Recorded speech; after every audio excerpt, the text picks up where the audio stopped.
Have you ever been so desperate that you realized nobody was coming to save you? That was me, stranded in a dark train station after everyone I knew had turned their back.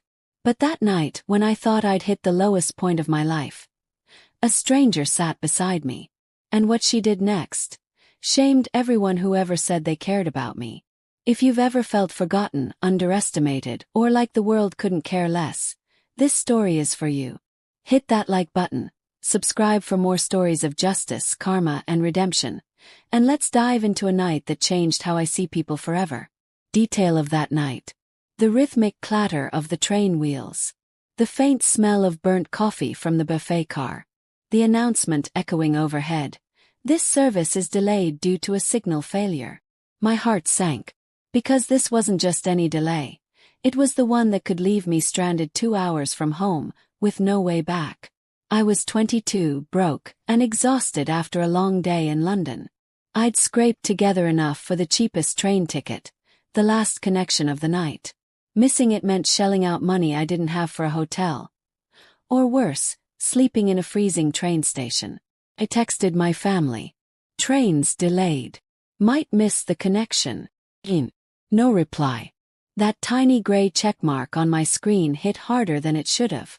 It wasn't the first time I'd been left to figure things out alone. The train jolted again, lights flickering, and the empty seat beside me suddenly filled. A woman, maybe late 50s, soft eyes, kind smile. She gave a quick, "Mind if I sit here?" We started chatting. Just small talk at first. London delays, the British weather. She was warm, casual, the kind of person who makes you forget you're miserable. I told her about my connection, how I was probably going to miss it by a couple of minutes. She frowned. "That's awful. No one can come get you." I shook my head. 2-hour drive. I'm on my own tonight. She gave me this look. Half pity, half thoughtfulness. And I'll admit, I was embarrassed. I'd always been the one to pretend I was fine. Independent. But right then I wasn't fine. I was scared. When we finally crawled into the connecting station, it was worse than I imagined. The digital board flickered, mocking me. Last train departed 2 minutes ago. I stood there, staring at the empty tracks. Around me, people hurried off to waiting cars, taxis, warm homes. Called my parents again. Straight to voicemail. I called a friend, she picked up, groggy. "Sorry, that sucks. Can't you find a hotel?" Blick. She hung up before I could even answer. That was it. I was officially nobody's problem. The train doors started to close behind me, and I was about to step off into the cold when I heard her voice again. "Hey! Wait, don't go." She pushed through the closing doors, eyes wide. "You can't stay out there. It's nearly midnight." I laughed bitterly. What choice do I have? Then she said something I never expected. "You can stay with me tonight." First I thought she was joking. Who offers their home to a stranger they met 2 hours ago on a train? But she meant it. "I've got a spare room, 2 daughters at home. You'll be safe, I promise." Every instinct screamed that this was insane. But there was something in her tone. Steady, maternal, like she'd already decided she wasn't leaving me behind. And just like that I said yes. Her name was Sarah. She lived about 30 minutes from the station. A cozy little brick house with a garden that smelled faintly of lavender even in the dark. As soon as we walked in, her daughters, both teenagers, looked up from the sofa. Instead of suspicion, there was this calm acceptance, like they were used to their mom rescuing strays. "Who's this?" one of them asked. "Someone who missed their train," Sarah said simply. "We're getting takeout." She ordered food for both of us, refused to let me pay. We ate on the couch, trading stories about life, London, how easily people can surprise you. For the first time in a long time, I didn't feel like a burden. When she showed me the guest room, I noticed the little touches. Fresh sheets, a bedside lamp, even a spare phone charger. It was like she'd anticipated every small thing I might need.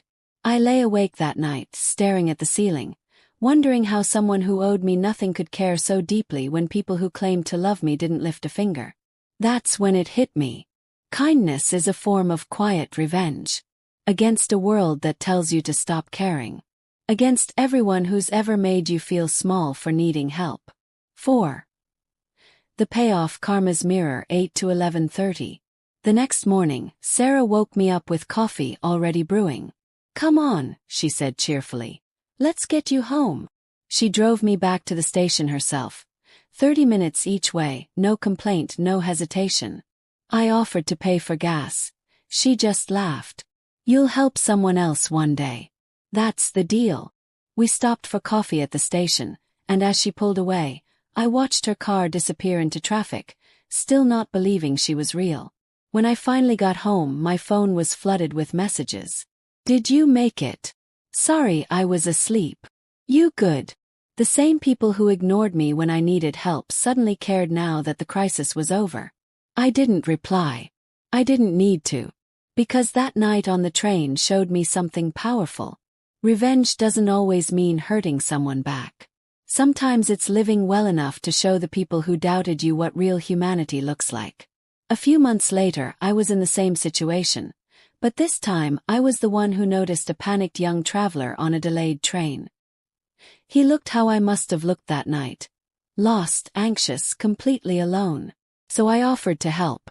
Not because I wanted recognition. Because I remembered what it felt like when Sarah turned a night of fear into a story of faith.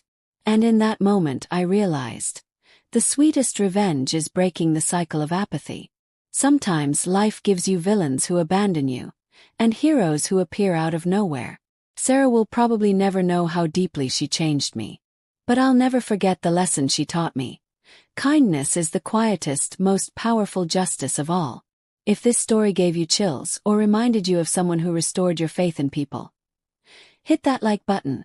Drop a comment about the kindest thing a stranger's ever done for you, and make sure you subscribe for more stories that prove karma always finds its way. Because sometimes, revenge isn't about getting even. It's about getting better.